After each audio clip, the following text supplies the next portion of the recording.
We have David Dodge with us today. So this is your episode if you're interested in the BRRRR method. So I'm going to send everybody to David's website first. So go to wholesalinginc.com/rentals, where David has quite a bit of information there on what you can learn about the BRRRR method and what's it all about.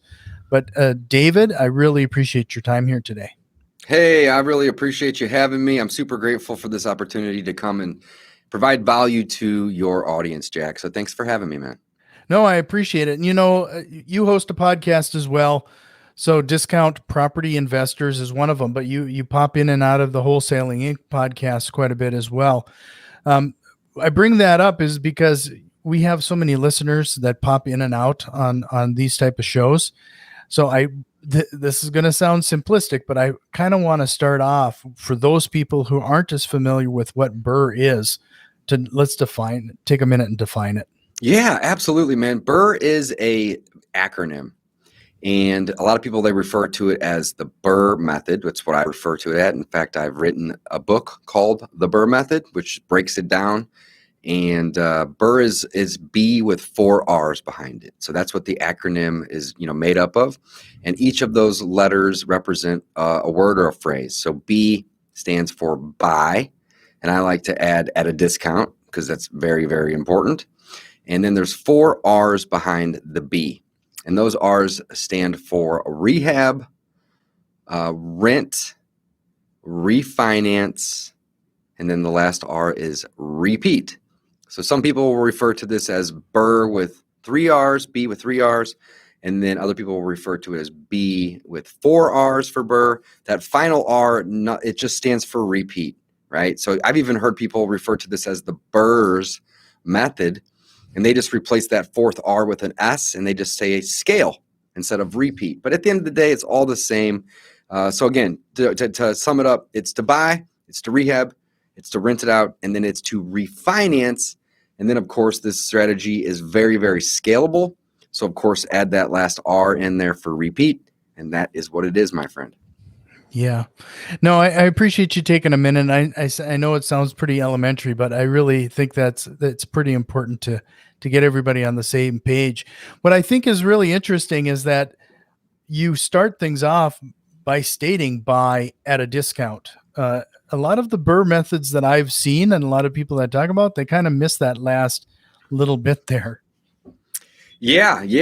There's 2 simple strategies that we use within the BRRRR method to allow us to buy properties and own assets that allow us to do this with little to no money, essentially. And those strategies are very simple, right? Number 1, buy properties at a discount. And number 2, we're going to increase the value of that property with a rehab. So by buying at a discount, we're capturing equity. And by rehabbing and renovating the property, rehab, renovate, upgrade, update, it's all the same thing at the end of the day. And the goal would be to increase the value of the property above and beyond what the rehab is. So for example, if the rehab is going to be 20 grand, we would hope to increase the value of the property by, let's say, 30 grand.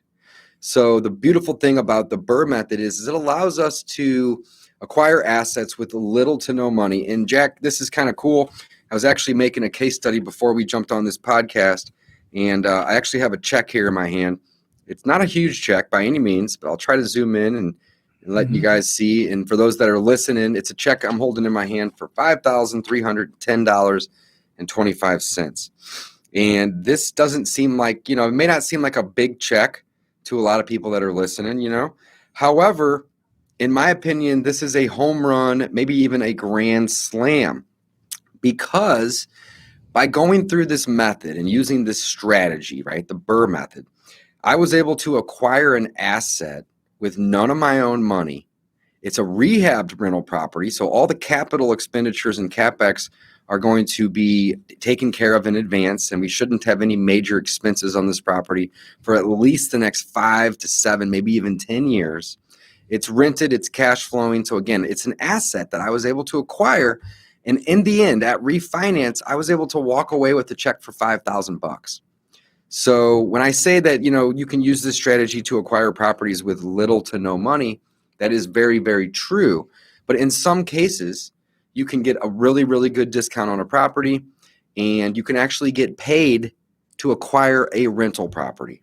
So that is just awesome. I love this strategy. Yeah. So, I keep focusing on the buy at a discount, but I mean, we've heard as we're getting into real estate investing, and a lot of our listeners have heard the concept of you make your money at the purchase, and you're just really reinforcing that aspect of it and Yeah. showing us that example. What you just did there was awesome. But when you say little to no money to acquire, um, would you say that's even possible when you're doing that initial acquisition? Let's say we're talking about somebody who's getting into real estate investing for that very first time. They don't have a lot of money. Let's go through the process of what they would do in order to land that first property. Yeah, absolutely. Absolutely. So I love helping people learn this strategy, and I coach and mentor people on this strategy. And in order to do it right, you have to follow the process. So before we jump into that process, I want to take a step back just for a minute, Jack, and I'll keep this super short. But in the beginning, when I first started buying rental properties, I would go and I'd find a property on the MLS, and I'd use an agent, and I'd make the offer, and the offer would get accepted. And then let's say it was a $150,000 property, which is about the average price of what I had been buying and still buy.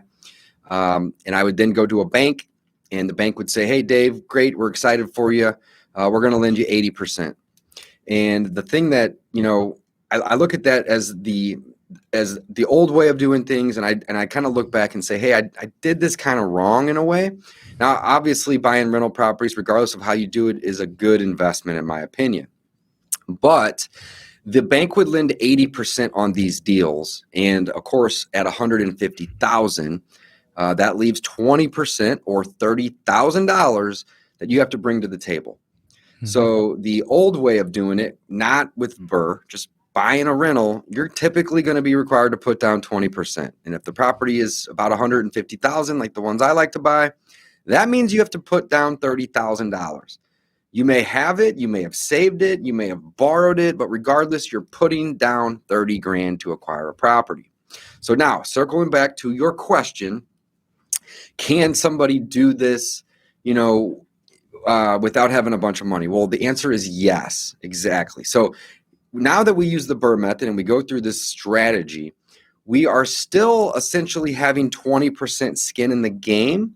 But the difference is we're using the equity that we capture and or the forced appreciation to be the skin in the game. So the bank's still going to lend 80% when you're using the BRRRR method, but the difference is they're not lending 80% on what you're buying it for, your purchase price. That's really irrelevant after you already own the property. So the big difference here is I'm not going to banks, local credit unions, even some of these national, lenders, and asking for them to help me buy a property. I'm never going to them and saying, hey, I need a loan to purchase. I'm doing it a different way, and I'm using the BRRRR method, which we'll explain in more detail in a minute. But whenever I am going to these long-term lenders, the difference is that I go and I say, hey, I already own this property. This asset's already in my name. It's already mine. But I owe somebody else money on it. And that's where your question is going to get to in a second here. But what I would like to do now is I'd like to refinance. And then the difference is they don't lend on the purchase price. They lend on the appraised amount of the home. So if we can be all into the property, all in, purchase, rehab, interest, holding costs, closing costs, utilities, hard money or private money interest, all in, if we can be all in at 80% of what it appraises for, in theory, the bank will pay back that private lender and all those costs, and we'll be able to acquire this property with little to no money, or in some cases, walk away with the check at the end of the day. So how do we do this, right? Well, number one, we buy it at a discount, but we have to buy it. And I don't use any of my own money when I buy properties. And in fact, I try to encourage every one of my students to go create relationships with hard money or private money lenders, OPM, other people's money. So we're going to go and we're going to find a private money lender or a hard money lender, and we're going to build a relationship with them, and we're actually going to get pre-qualified. That's actually step one. It's not to buy the property. It's to go get pre-qualified and line up your financing. Step two is to locate a deal. right? If you can buy a property at a 20% discount or 0.8 or 80% of what it's really worth, you've just captured equity, and it's going to make this a whole lot easier. But we are borrowing money from private and hard money lenders to acquire the deal, and the deal actually transfers from the seller's name into our name or our entity's name, and we in fact have a mortgage, but that mortgage is with a private or a hard money lender. So leverage is really one of the most beautiful things when it comes to real estate. And it's, in fact, one of the most beautiful things that we can use and take advantage of when we're using this awesome strategy called the BRRRR Method. So we borrow this money from a private or hard money lender, and I borrow 100% of what I need, in some cases 105 or even 110%. So what I mean by that is I locate a property, and I always buy properties at a discount. And I'm going to borrow not only the purchase price, but I'm going to borrow the purchase and what I'm going to need to rehab that property. And in some cases, I might even tack on another 5 or 10, or in some cases, even another $20,000 on top of that. And I'm going to borrow 100% of what I need from these lenders. So the deal actually goes to a title company or a closing attorney like a traditional deal would, and it transfers. We own it, but we now have some debt on it. We take that additional money that we borrowed above and beyond the purchase price to go rehab that property. So that's the first 2 letters, buy, B, and the first R is to rehab, right?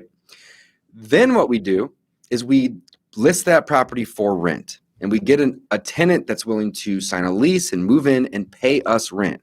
Well, that step there, that second R, you have your buy, you have your rehab, you have your rent, that second R is what makes this an asset. Right? The property is not an asset when it's not rented. It's, in fact, it's a liability. But if the rent is above and beyond what we have to pay, with all of our expenses, it's going to create cash flow, which is passive income.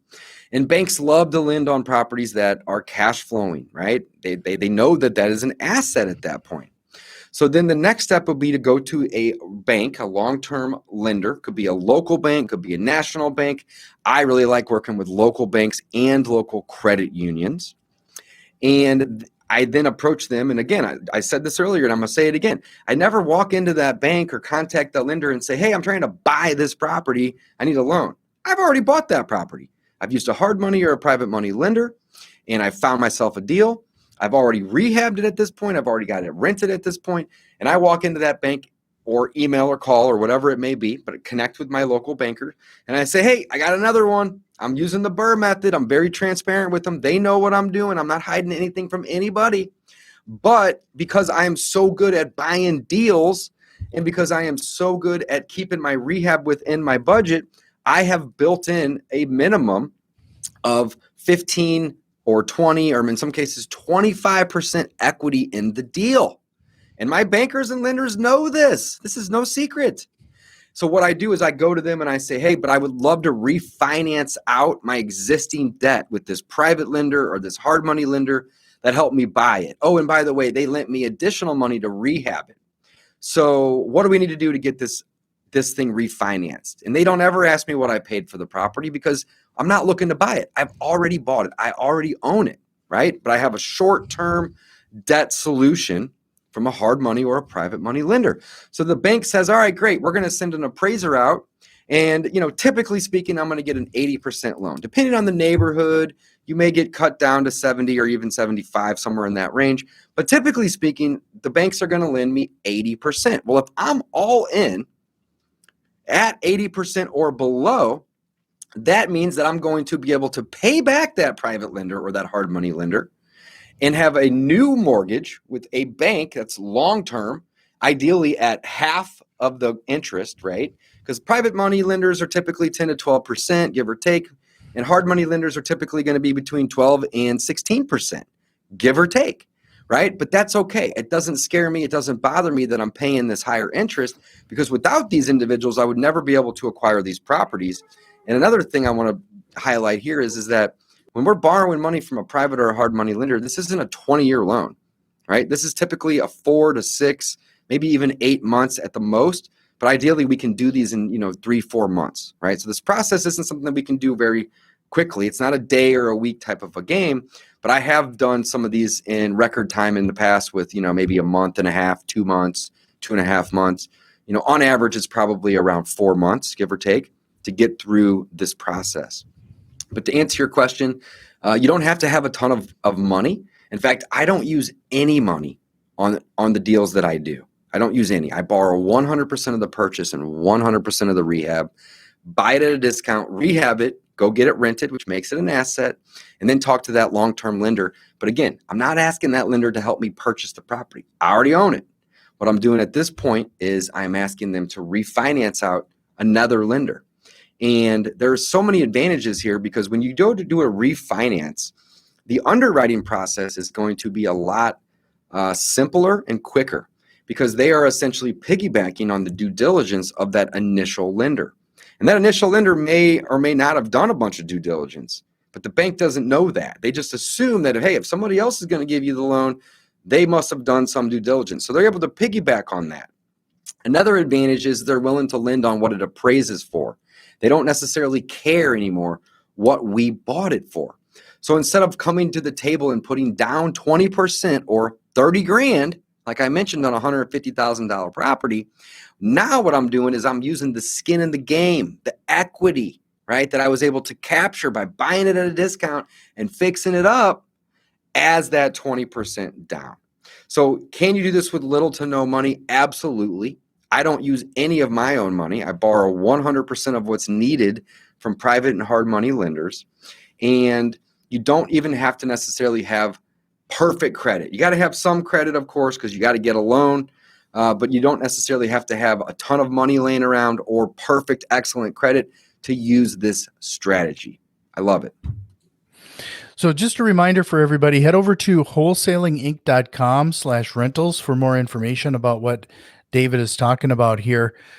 One of the things, this is just going to be speaking from personal experience, David. You mentioned after doing the refinancing, and I'm obviously in a smaller community than you, but we actually had a few situations now where we're buying properties in the same streets and in a few other things. So when we're buying properties at a discount, we started to influence the comps in that neighborhood because of the discounted purchases. So we had to renegotiate or talk to the appraiser of that refinancing bank, because we were running into problems where it wasn't appraising as high as it needed to be. Yeah, and you know what? That can be that is an issue sometimes. However, what we do is we show the appraiser that we bought it at a discount. And then we show them the repairs that we made. And in fact, I will often bring a printout of an Excel file or a Google Sheets file that shows, all the money that we spend. And we will point out that we put a new roof on the property. We'll point out that the property's got brand new windows. We'll point out that the HVAC and the water heater are brand new. We will point out that the property's been freshly painted and it's got new light fixtures. We will point out if it's got a brand new kitchen or countertops or cabinets or whatever it may have. We will point out that brand new bathroom. So the fact that there may be lower comps can be a challenge, but it's an easily overcomeable one, because you can show that the comp is referring to a property that needs a bunch of work, and the one that you are trying to get appraised has had a bunch of work done to it. And most people are going to put 2 and 2 together and have common sense and say, oh my goodness, we see that you bought this at a discount. That's great, good work. But those comps are irrelevant, because as you know, that by definition, comp means comparable. And if a property has a brand new kitchen, a brand new roof, a brand new HVAC, it's not going to be comparable to the low comps that don't have those items. So great question, good point. But in my opinion, that is a super easy thing to overcome. Because again, you can just show the appraiser all of these new things. And maybe there are some high comps that have these new things that you can then compare to. Sure. So when you're coaching your new students, like, where do you typically instruct them to begin? Like some people who, for the most part, they're getting into the BRRRR method of any kind. they don't really have a lot of construction experience or that type of knowledge. So they all their experience is maybe seeing the HGTV get it done in 30 minutes as their. So where do you instruct them to get started with that first property? Great question. Great question. So, as you do this over and over again, I've done about 200 BRRRR deals. So I consider myself to, be a master at it, right? In fact, I did one 2 days ago, got the check right here. I acquired an asset and I got paid to do it, right? It's not a ton of money, but who do you know that gets paid to acquire assets? Very few people, right? Use this strategy, use this method, and you're going to be able to do that as well. So in the beginning, if you're not really the best at buying deals, you may have to leave some money in the deal. But let me ask you a question real quick. If you were to, use this strategy and you were able to borrow the money to buy it, borrow the money to rehab it, go rehab it, and let's say that you didn't get the best deal on the buy. You didn't get a 20% equity capture out the gate. You only got a 10% equity capture out the gate. And then let's say that you rehabbed it and maybe you went over budget a little bit, right? And in the end, you had to essentially come to close. At the close, the refinance bank's going to pay back your private lender and, for the purchase, the rehab, the interest. You're going to have cost to close. You're going to have holding costs, so on and so forth. But let's just say you get to the finish line and you got to bring $5,000 to the table, right? Well, at the end of the day, that is still a massive discount compared to $30,000, right? Remember whenever I took a step back and I said, I want to tell you guys a quick story about, so the reason I tell that is because before I learned the BRRRR method, I was already investing in real estate for 10 years, actually probably closer to 12. And I didn't know about this method, but I was still buying rentals. And in fact, in the first 10 years, I acquired 12 rental properties and they averaged about $150,000 a piece. So if you do the math, 10 of those at $30,000 a piece is $300,000. 12 is $360,000. So I had to come out of pocket $360,000 over a 10-year period to acquire 12 rental properties. So even if you don't do it perfectly, and that's really my job as a coach, is to help you avoid these mistakes and to do this with little to no money as possible. And if you get really good at it like me, you can get paid to do these deals, right? But even if you have to leave a little in, $5,000, even $10,000, hey, that's a whole lot better than $30,000, which essentially is 20% of a $150,000 purchase. So the goal, my friend, is always little to no money. But the home run grand slams, like I just hit earlier this week, are the ones that you actually get paid at closing to do the deal. So not only did I get paid, and it's not a bunch of money. I mean, $5,000 is $5,000. I mean, who doesn't want an extra $5,000? Let's be honest, right? But I now own an asset that's got long-term financing in place with a fixed loan, right? A fixed interest rate. It's been fully rehabbed. And we typically put about $25,000 to $30,000 worth of rehab into our properties. So it's got a brand new roof, brand new HVAC, brand new flooring, brand new windows, typically a brand new kitchen and or a brand new bathroom. So I've reduced all the capital expenditures for the immediate future. And when I say immediate, I mean like 5 to 7 years, maybe even 10 years, right? There's still going to be maintenance, of course, but I've reduced all the major big expenses for a decade, essentially. Additionally, I've increased the value of that property. So when it comes to getting it appraised, I'm going to have a really good appraisal because everything is clean, fresh, new, and updated. And then last but not least, I'm going to be able to get it rented quickly because it's clean and new. But even more so than quickly, I'm going to be able to get the market rate rent, or oftentimes I'm going to be able to set a new rate, a new record. So if other 3-bedroom, 1-bath properties in the area are renting for $1,200, but mine's got a brand new, basically everything in it, I could easily rent that for $1,300 or $1,400 or maybe even $1,500. So this strategy is not just a good method to acquire assets with little to no money. It's a good method to do that, but acquire assets that you really want to own. Good ones that are going to appraise for a lot of money and help you, not have to put down a bunch of money to acquire them. assets that are going to not need a bunch of work right away, and assets that are going to rent for the highest in the neighborhood, right? So there are so many advantages to this strategy. Hopefully I answered your question. Yep, you sure did. So, I have to ask that you said you did 200 transactions. I've done about 1,000 transactions. 200 of those have actually been BRRRRs, where I've gone through the entire process and refinanced. Sure. Okay, so you went through 200 BRRRRs.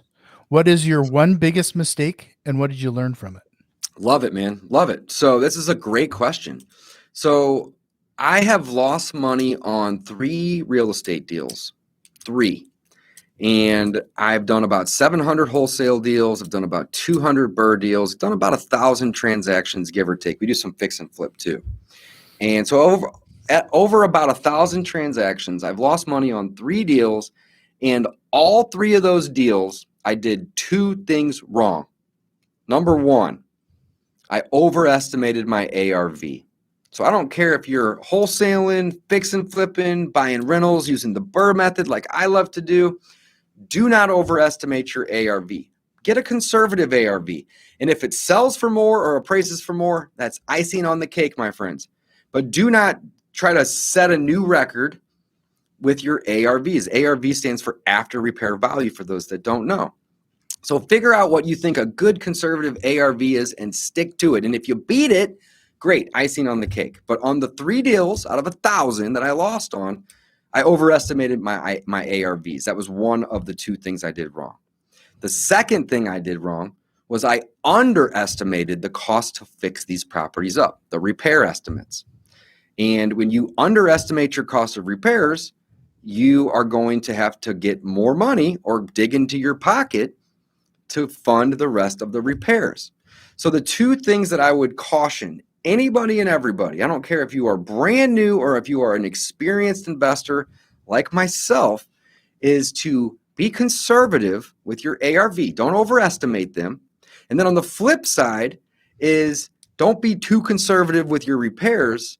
Pad them a little bit. So when I walk into a property and I say, I think I can do this for 20, maybe 25, I'm going to borrow 30.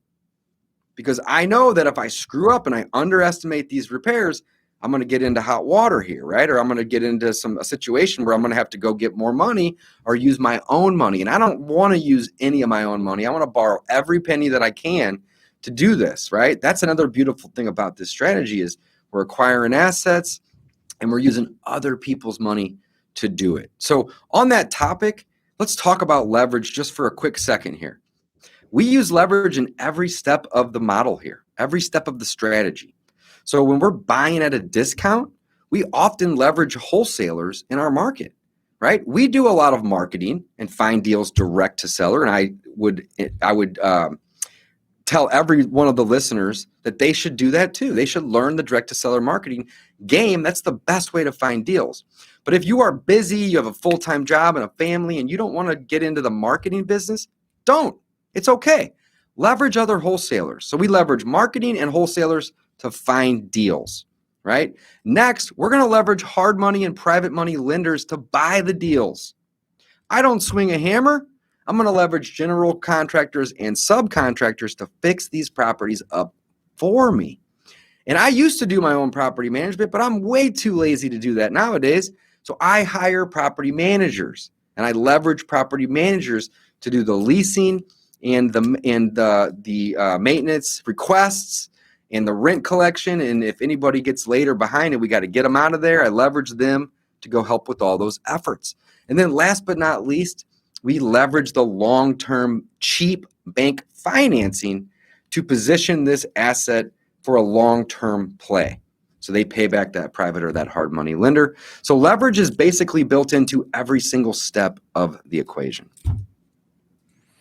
So one of the things that you brought up here now, ARV and the cost of the rehab, which were the cause of your 3 failure, I shouldn't call them failures. Your problems, they're lessons. Yeah. Those are frankly some of the most volatile things now we're dealing with, a kind of an economy situation here right now. How are you dealing with the volatility regarding inventory and, for that matter, the cost of the rehabs? That's a great question. So the cost of the rehabs has gone up, and that's due to two things, really. It's due to materials being more expensive, and it's also due to the cost of labor going up. That's inflation 101. Everything's going to cost more, right? The purchasing power of your dollar is going to be a little less. So we know that. We see it, right? When we go into Home Depot and we buy plywood or drywall or paint, we see that that price is more expensive than it was 2 years ago. So we factor that in, right? And when it comes to inventory, that's something that we can't really control. So, we're going to have to make more offers today than we did 6 months ago or 2 years ago to be able to get a deal. But I can tell you this, I don't pay retail for properties. In fact, I did for 10 years. Remember when I told you guys that I was doing it the wrong way, where I was locating the property and then, making an offer via an agent. These were all listed on the MLS. I was paying full retail for properties, right? I did it the wrong way. I'm glad I did, because I wouldn't be here where I'm at today if I didn't. But the new way of going about doing this is find properties at a discount. So you got to buy properties at a discount. And if you buy properties at a deep enough discount, ideally a minimum of 15, if not 20%, you basically are reducing your risk substantially. So when I first started buying properties at a discount, I would look at the discount and kind of try to calculate how much money I could make off of the property. Well, now I look at it a little differently. Now I say, hey, is this a big enough discount where I can screw up my ARV, screw up my repairs, maybe take 2 or 3 months longer than anticipated, and can I still break even on this deal? And if the answer is no, then I'm not buying it at enough of a discount. So if you buy at a discount, you can reduce your risk. You can mitigate your risk. And then when it comes to the rehabbing, which is another part of your question, you don't want to be overly optimistic and think you're going to be able to go in and do paint and carpet for $2,000. It's not going to happen. The paint alone is going to probably cost you $2,000. And the carpet's going to probably cost you another $2,000, if not $3,000. So, just don't be overly optimistic. And if you're brand new, get bids, get quotes, bring another experienced investor in your marketplace in to look over your shoulder and see how you're doing. And if you are experienced, just don't get a big head and overly optimistic about the fact that you may get some crazy ARV, or that you can repair, rehab, renovate that property. Those are all the same things essentially, for less than the true cost. So I guess the best way to answer that question is to just be realistic. And the more and more you do this, the better you're going to get at it. Great question. Yeah. So, just to remind everybody one more time, head over to wholesalinginc.com/rentals. I was hoping you can share one more thing with you. I asked you about your give us an example of your biggest problem and what you learned from it. I'd like you to share with us a story about one of your students and a home run that they made. Like, where did they started off not knowing anything, and share with one of your students' successes. Yeah, absolutely. So I got tons of students and they all have lots of successes, but one of my favorite successes, and I see this a lot, is somebody will buy a property or get one under contract, and they will say, hey, this is great. I can wholesale this and I can make like, $10,000, for example, maybe even 15, 20 or more, right? And then what I like to do is I like to say, hey, would you rather get $10,000 today on this, or in 3 or 4 months, would you like to own this property with none of your own money and then make $400 a month forever, right? And oftentimes they say, hey, I don't necessarily need the $10,000. If they need it, wholesale it, no problem. Make the money. I want to help you do that too.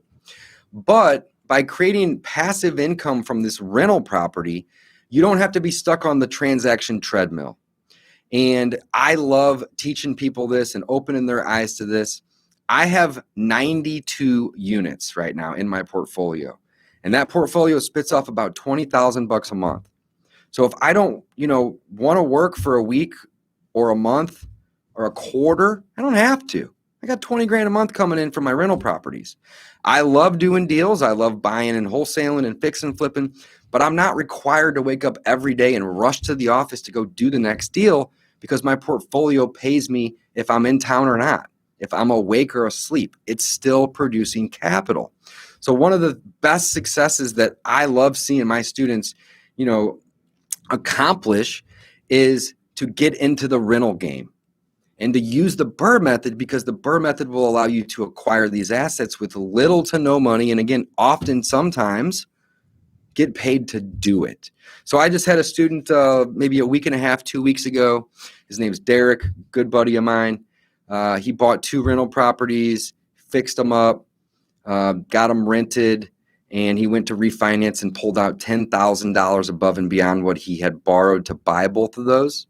They were, again, rehabbed properties in great shape, was able to charge very good rent, market rent or above, was able to get them appraised for a nice healthy number, and acquired 2 assets and got paid $10,000 to do it. Now, if he would have bought those 2 and wholesaled them, he would have probably made 10, maybe 15,000 from the wholesale, but he now owns these still and still got the $10,000. And every month, each of these properties pays him between $300 and $500. So let's average it at $400 a property. He's got 2 of them. That's $800 a month he's getting to put in his pocket, and he still walked away with $10,000 after the refi. No, I appreciate you sharing that story. Well, David, this has been a great conversation. I really appreciated your time here tonight. Again, head over to wholesalinginc.com/rentals for more information. Check out Dave's podcast. I mean, it's all about BRRRR method mastery. It's even on, if you're watching this on YouTube, you can catch that there. But really appreciate your time, David. Before I let you go, is there a thought or question you wished we would have covered here tonight? Not really. We covered a lot of it. I would say the only other piece of advice that I'd really want to give people is you don't have to have a bunch of money to do this, and you don't have to have perfect credit either. Now, you can't have a 300 credit score. Let's be realistic. You got to get a bank loan in the end to be able to exit these, right? And oftentimes the hard money or the private money lender is going to do some due diligence on you as well. But you don't need to have $30,000 to buy a rental property. Right? You may only need to have $5,000 or $10,000 liquid to go get this loan. And if you buy it at a discount and you fix it up and you follow the strategy, the method, right? In the end, you can acquire the asset with very little to no money. And here's the thing. This is super scalable. Right now, I think I maybe have 8 or 9 or maybe even 10 projects somewhere within the BRRRR method. I'm either buying them, I'm in the rehab process, I'm in the leasing process, or I'm in the refinancing process. So it is very, very scalable. But at the end of the day, and I think you said this earlier, maybe not this exact phrase, but you meant it, you make your money when you buy, you get paid when you sell. So if you're able to learn how to buy properties at a discount, either direct to seller marketing or from piggybacking off of the other wholesalers in your market, this strategy is very, very scalable, and it's not difficult at all. And as a coach and a mentor to my students, I make it my goal and my mission to help them get into these, type of deals and exit the deal with little to no money in the end. So, well, I just really appreciate your time, David. You're welcome back anytime. I hope you'll take me up on that. We could have kept going. Next thing you know, we would have been an hour and a half into this. So that's right. I really appreciate your time, Dave. Hey, thanks for listening. I really appreciate you having me on the show. And, my goal, as always, when I'm podcasting and I'm a guest on somebody's show, is to just provide as much value as I possibly can. So I'm confident that, I provided value to the audience today. And again, I really appreciate you having me on today, Jack. Thanks so much. Yeah, really appreciate it. Thanks, sir.